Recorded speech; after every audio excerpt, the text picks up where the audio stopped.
What's good? It's your boy Holy Shabazz, HOLYSHABAZZ. Like I always say, I don't care what they say about you in these streets. Your boy Pablo, mess with you, man.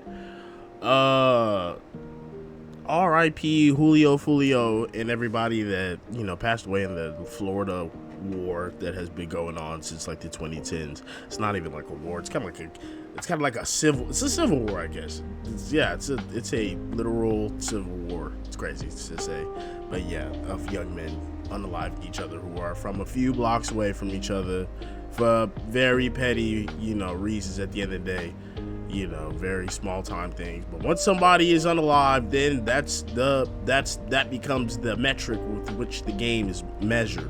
Once someone's unalive, like it's just like tit for tat. Like if you go take something from somebody, they gonna want to take something from you. If you go beat somebody up, they might gonna want to beat the shit out of you. But if you go unalive somebody, now they gonna want to unalive you, and then and then it's just back and forth forever. Because that is the max price that we can pay in this life, is with our lives. So it is a very sad civil war going on. So rest in peace to Julio, Foolio, and all the other dudes I can't even think of that were all in them songs that was dancing with the golf carts and stuff, and they was doing all that stuff, bro.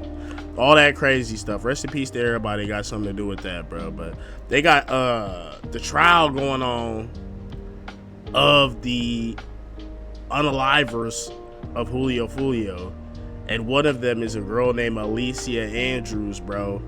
And she's like this young, pretty, light-skinned girl, young woman. She's like probably like 19 or something. I don't know. She is very young. And it's just crazy how much, like, I don't know if it's more, I don't want to say more, but it seems like just women are more down to be involved in these type of activities. And I understand like recency bias. So like there's a lot of times where you might think it's happening more, but it's really happening less. But because you're exposed to it more, you think it's happening more, but it's really not.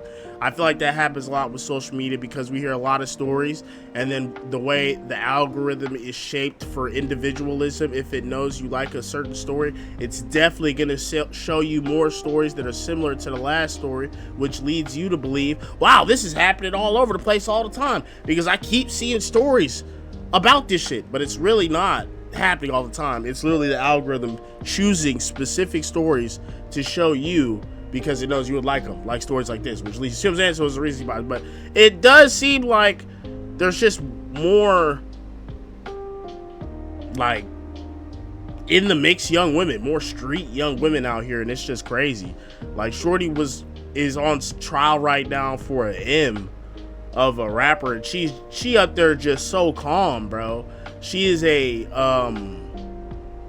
rare subject, is I feel like what you would call her in psychology, a rare subject, because like what is you thinking? What is you thinking, Shorty? That's some rare thinking right there. What are you thinking?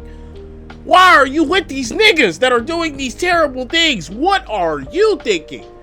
There's not very many of you women that want to hang out with niggas like niggas, dude. There's dudes, most dudes, me included, are not trying to hang out with guys like this.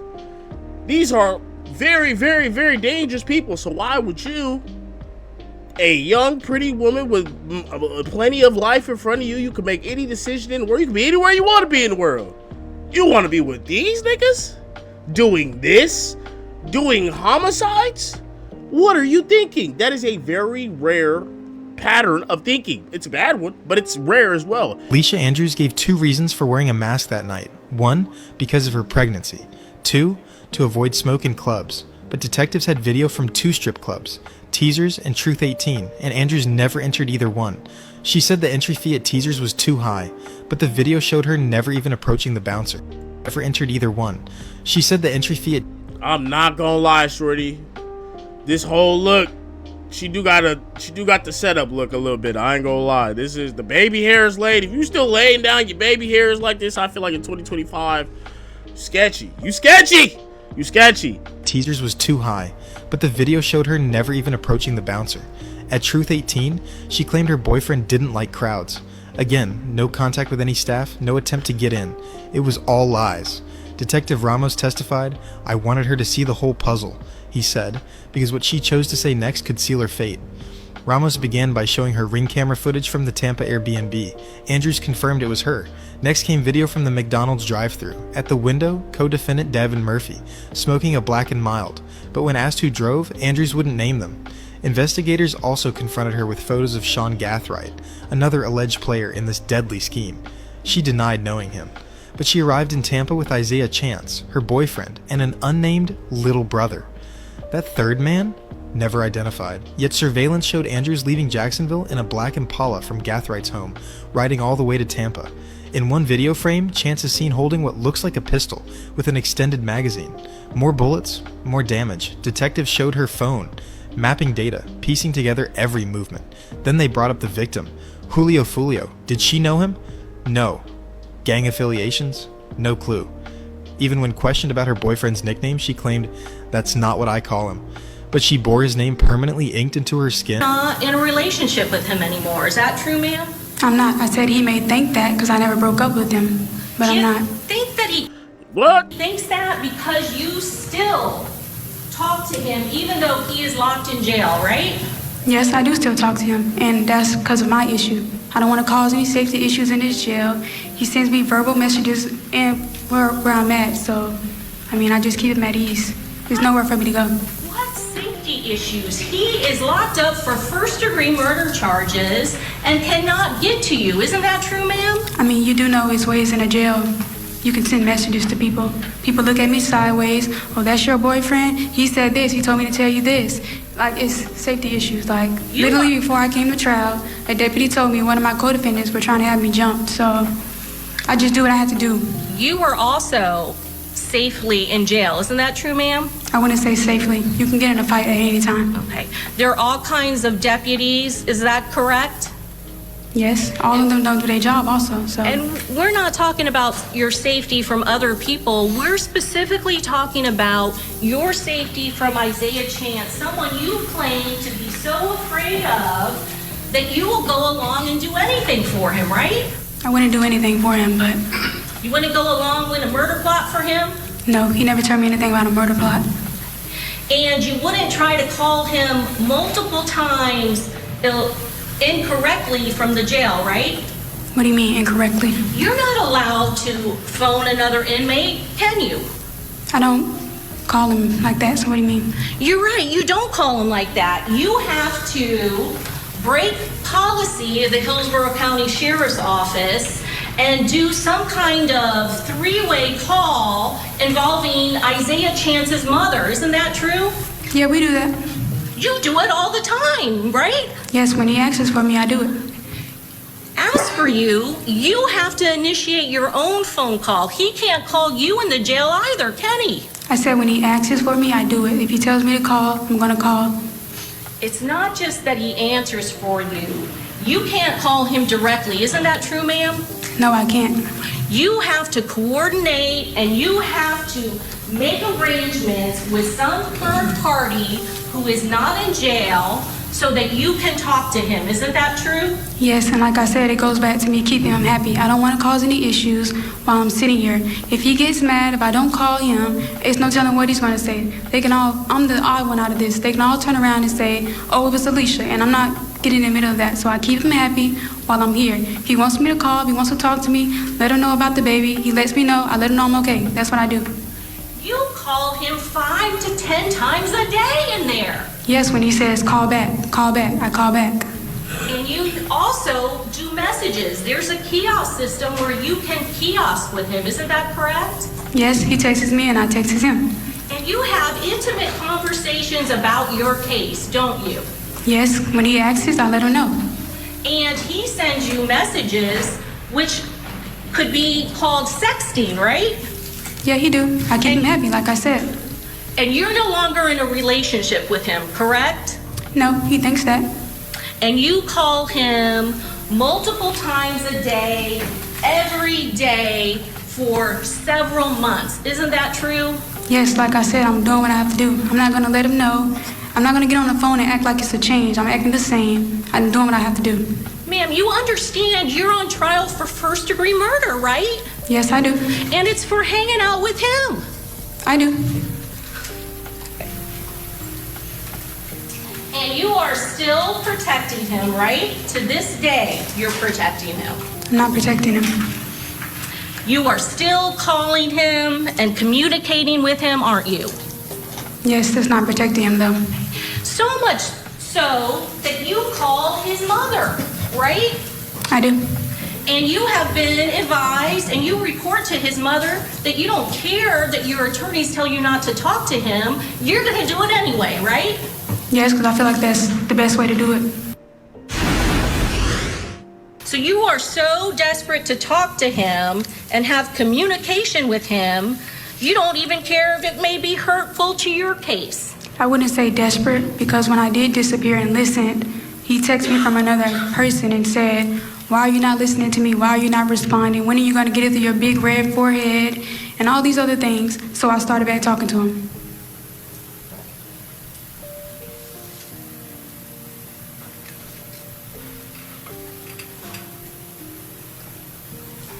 So now again, you're talking to him because you're still afraid of him, right? Even though he is locked up for first-degree murder charges and cannot go near you.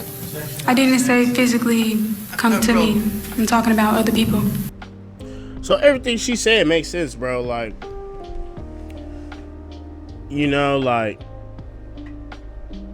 there's a chance, bro. Basically, I'm like, bro, if you go over here doing all types of crazy hits and this and that, you probably can convince some other people to go attack a girl or some other girls that are in the jail too. You feel me? Like, you could do that, you know. So it makes sense in a perspective, to an extent, like you doing what you feel like you have to do to keep them happy, to keep yourself safe. But at a certain point, right, someone's gonna be like, well, then you would do anything, including probably unalive this dude if you felt so unsafe.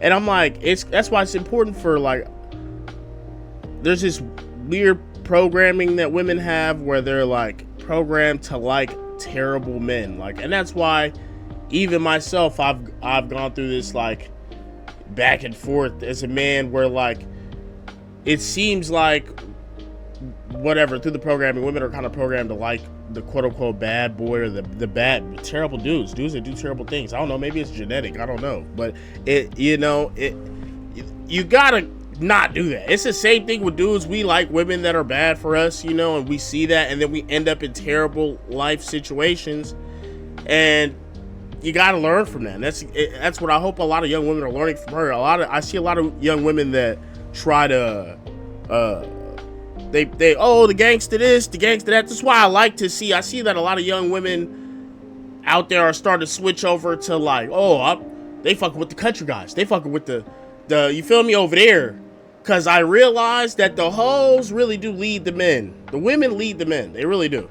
And this is what I mean by that. Like, if dudes realize that the dudes that are doing all this crime and risking their lives are not going to get whatever version of these women, right, to be on their side while they're doing that, the likelihood that men choose to do that is going to decrease significantly. A lot of the reason why a lot of these things happen, especially these young men are attracted to like the gang lifestyle, it is the women, bro, that these dudes get over there. It is the women, of course the homies and the whatever, all that stuff too, but a lot of it is the look which attracts the women. So if the women are no longer attracted to the look, I promise you niggas is gonna stop going over there, and you will have less stories like this. That's how women really do lead the men, you feel me? I compare it to football all the time. Me and my homies laugh about this, like, I grew up in Texas. Yeah, niggas want to play football. Everybody play ball.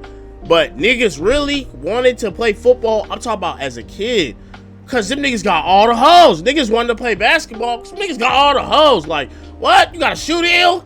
Cars, mansion? You got the hoes. Then they got all the hoes. That's part of it. So that's why a lot of decisions that young men make, especially in their youth, like they are, before their brains are fully developed, like we're always saying, it's for the hoes. So it's like, if you decide, like, if the hoes decide, this is where the leadership role comes from. If the hoes decide, y'all not on that no more. We ain't on that. That shit lame. We going over to this country culture, and that's where the hoes gonna be at. That's where bruh, I promise you, it's like, niggas gonna stop doing that. So I feel like, I don't know, bro, but you gotta just make good decisions. Or you end up like this, end up like homegirl, embroidered in a random unaliving of a rapper. Like, how are you involved in this, short? That's what I'm trying to say. Like, how are you involved? Why are you here? Why are you in this? It's because you boyfriend, girlfriend with this. You pregnant by a killer? You're pregnant by an assassin? By an assassin? That's who you want to have a kid by? An assassin? That's crazy. That's crazy. I don't know. And whoever let her sit up on the stand basically for this long, I don't know who her defense attorney is, but this shit is crazy. I don't think usually when you on trial for murder, you don't usually do this. This is actually very rare. You don't just be on the stand. Do you want to answer any more questions? I can. I'll ask you one more question. There's a tattoo that's missing that hasn't been described on your arm here. What does that tattoo say? Psalms 46, God is within her, she will not fail. I'm going to sustain the objection. And is there another motion?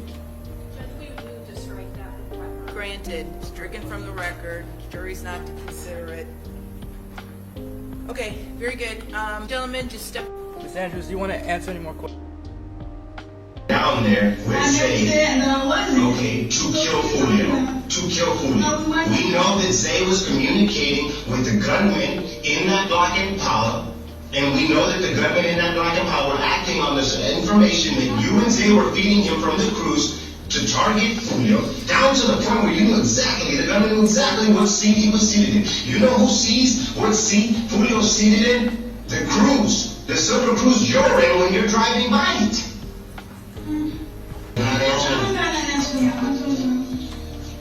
Don't miss this opportunity to save your life. It's crazy because like she talking to all these people, talking to police, and she on the stand. It's just like, why are you talking to the interrogators and detectives without a fucking attorney present? And it clicked to me, and I hate to say this, but I'm like, bro, why is she talking to the detectives without an attorney present, right? Because that's not smart, right? Shorty gotta be 19, pregnant by a killer, going on drills while pregnant to kill popular rappers. Do it sound like she made good decisions, dog? Like, she has a track record of, like, situationally bad decision made. Bad, you know what I'm saying? Like, why wouldn't she talk to the police without a lawyer? You know what I know, y'all telling y'all lying. Therefore, I'm gonna let the cars. You don't have any explanation for why you were in the car at the scene of the murder. For food, obviously. You were looking for food in the hotel parking lot where Julio was turned around, obviously. Okay, so you turned around in the parking lot. The maps take you around. Like, what do you mean? You don't find that? You don't think that like, I know you're not experienced in how court, but you know, again, the jury judges, you don't think when they hear the story that you and Zay are in the silver car in the parking lot, feet away from where Foolio gets gunned down? What do we gotta do with this? You gotta understand how that looks. Just because you are pulling a trigger doesn't mean, I know okay? that, but I'm saying. You ever heard of an accomplice, the term accomplice? Here's the thing, okay. No, he's talking. Well, I was gonna say, like, everything I say I'm lying, so. Just because you are. I'm not. If I'm telling y'all I'm gonna sign, so I'm saying I heard what. The entire stalking, following, and assassination of Julio. I'm stalking and all Okay, that. following. Doing surveillance. So, by chance, do you show up at the only two places Foolio goes to in Tampa? The only two? The places everybody go. You're in the parking lot, in the car with Zay. So I can't be in the parking lot. That's correct. You can't be in the parking lot with Julio trying to get gunned down. What they gotta do with us, though? Okay. Crazy work that she does not have a lawyer, bro. Absolutely crazy work that she does not have a lawyer. It kind of sounds like she's taking this shit as like when she was there, she must, I guess, because she was free, she in her free world clothes. She was way more serious in the trial. Like she seemed like she was taking this shit as a game right here. She said, "What the fuck this got to do with us, though?" Very quickly, you're going to realize what the fuck all this got to do with y'all. Pretty sure she got found guilty as well. You know, that's the crazy thing about these situations. Like I said, these civil wars, it like causes casualties and ripple effects just throughout. You know what I'm saying? It's like, it really is like, I forgot who said this, but I think it was damn, bro, I forgot his name. Main Music. Shout out Main Music, bro. He was the one that said it, bro. And he's right. Like, situations like this where niggas doing all this and them niggas got tactical on it, but at the end of the day, what's gonna happen? Y'all gonna take some young man out the game. Boom, he's out the game. His family gonna cry. The police gonna pull up, and more than likely, they gonna come arrest 10 niggas, right? That had anything to do with it in any case, you know, at all. Arrest all them niggas and then put them in jail for life, and then make them like whatever prison slavery population, and then affect all those families too, right?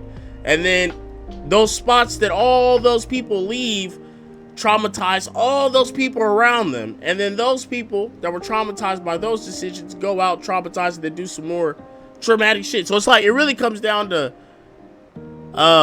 being able to break cycles, like they say, break generational curses. Even though I don't believe in generational curses, I just think people make decisions and their decisions have consequences, some unfortunately. And then you have, of course, like the randomness of the universe that happens sometimes. Sometimes it's just random stuff that happens. You just gotta accept that.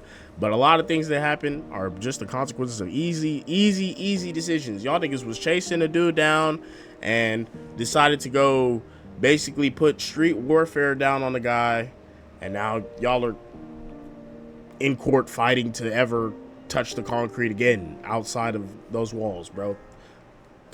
Decisions and consequences, and it begs the question, because like it feels like it must have been if they went to this extent, but was it ever that serious? Was it ever this serious?